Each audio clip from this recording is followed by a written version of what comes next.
Key Stage 3 Geography, Glaciation, Lesson 3, Glaciers at Work. Make a start by copying down today's title, which is Glaciers at Work.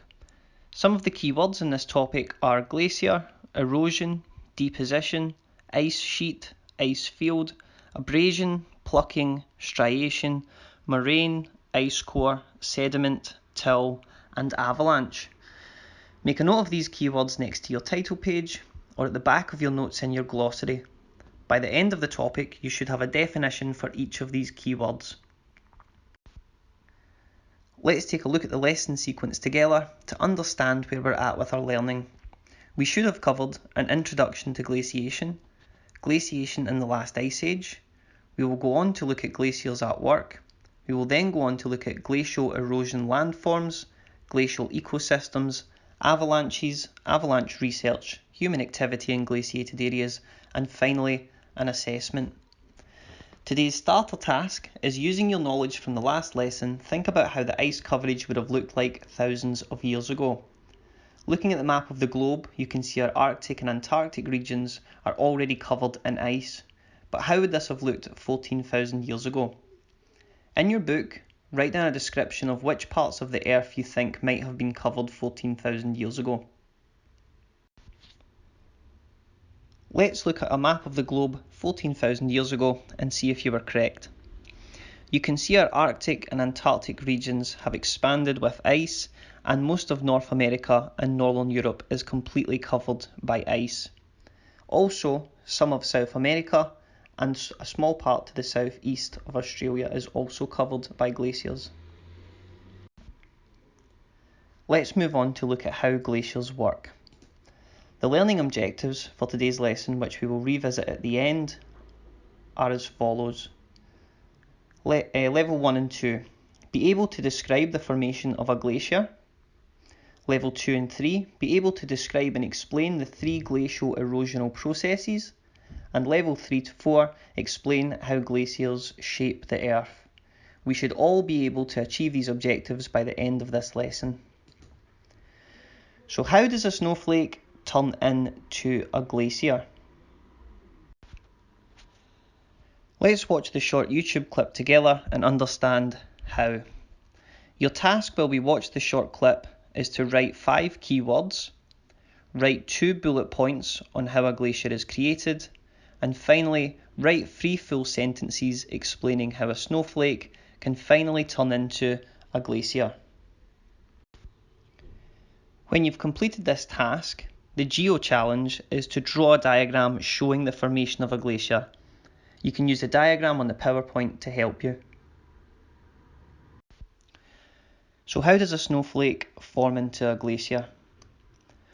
Over time, when there's heavy areas of snow, the snow gradually compacts down into ice over the weight of gravity. This large body of ice eventually turns into what we call a glacier. Your next task is to sort the cards into the correct order. Make a neat copy of the title, Formation of a Glacier, and try to rearrange the card sort into the correct order. Copy these down into your notes and we will check the answers at the end.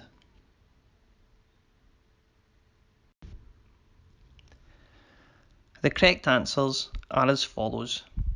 Firstly, snowflakes accumulate in a hollow part of a mountain. Secondly, as the snow continues, the weight begins to compress the snow. Thirdly, the compression turns the snowflakes into denser glacial ice. Fourthly, snow will now continue to build on this glacial ice, and finally, the now heavier glacier will move down the hillside, eroding the surface beneath it. If you have these in the correct order, give yourself a little tick. If not, please rewrite the answer into the correct order. We should now all be able to complete our first learning objective, which is to be able to describe the formation of a glacier. Let's move on and look at glacial processes. Look at the 3 images below. How do they link to glacial processes? The three main types of glacial erosion are plucking, abrasion, and freeze-thaw. Think of the action of each of these words. Plucking, like plucking an eyebrow, is very similar to how a glacier plucks rocks out of the side wall of a valley. Abrasion is a lot like sandpaper. As the glacier moves downhill, it abrades the valley floor, a bit like sandpaper. And freeze-thaw is the freezing and melting of glacial ice. Let's take a look at the definitions. Freeze-thaw, sometimes known as frost shattering, is when meltwater or rain gets into cracks in the bedrock, usually the back wall. At night the water freezes and expands. This causes the cracks to get larger, and eventually the rock will break away. This process is repeated over a number of times until eventually the back and side walls break away.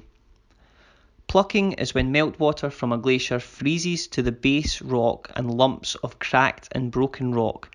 When the ice advances downhill or begins to move downhill, rock is plucked or pulled from the back wall. Abrasion happens when rocks which have frozen to the base of the glacier scrape the bedrock as it moves downhill, a bit like sandpaper. Your task is to complete the sentences below into your notes.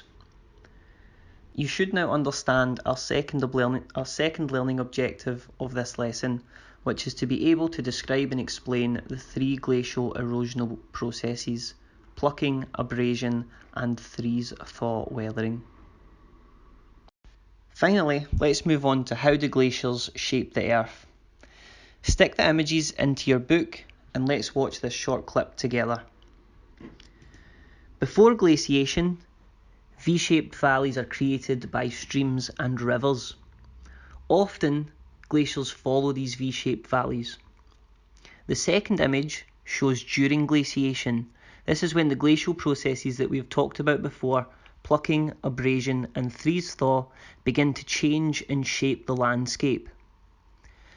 After glaciation, in the third image, you can see new landscapes are created, such as U-shaped valleys and steep-sided mountains. What does a pre-glacial landscape look like? Think back to your rivers topic. How did the river carve out the landscape? It would have created lots of V-shaped valleys, streams, and tributaries. What does a glacial landscape look like? During glaciation, a glacier often follows these V-shaped valleys carving out the landscape. It can create many different features of glacial erosion. You can see in the diagram, the main glacier has followed the V-shaped valley that was once there previously.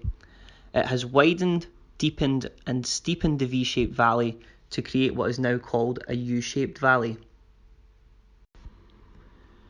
What does a post-glacial landscape look like? Once the glacier has retreated or melted away, it leaves lots of glacial landforms. You can see some labelled neatly on the diagram. We have glacial erratics, hanging valleys, arêtes, cirques, U-shaped valleys, tarns, and in the centre of the U-shaped valley you can see what we have, a misfit stream. As you can see, after glaciation, the landscape becomes more rugged and the mountains become much more sharper and jagged. Let's look at a quick quiz. Name and describe this feature. This feature was a V-shaped valley. It has a very narrow valley floor and very, very steep sides. Name and describe this feature. This feature was a U-shaped valley. It has a very wide and flat valley floor which would have been created by the glacier's erosional processes such as plucking, abrasion and freeze-thaw weathering. It also has very steep valley sides. Finally, looking at the last slide, I'd like you to complete 3 of the sentences. You can choose any 3 from the surrounding sentences. Let's recap today's learning objectives and see if we understand them all. Level 1 and 2. You should now be able to describe the formation of a glacier, how a snowflake eventually turns into a large glacier. Level 2 and 3, you should be able to describe and explain the 3 glacial processes of erosion, which are plucking, abrasion, and freeze-thaw weathering. And finally, you should explain how glaciers shape the earth, how they carve out the landscape following the old V-shaped valleys using the processes of erosion to create glacial erosional features such as a U-shaped valley, arêtes, and corries.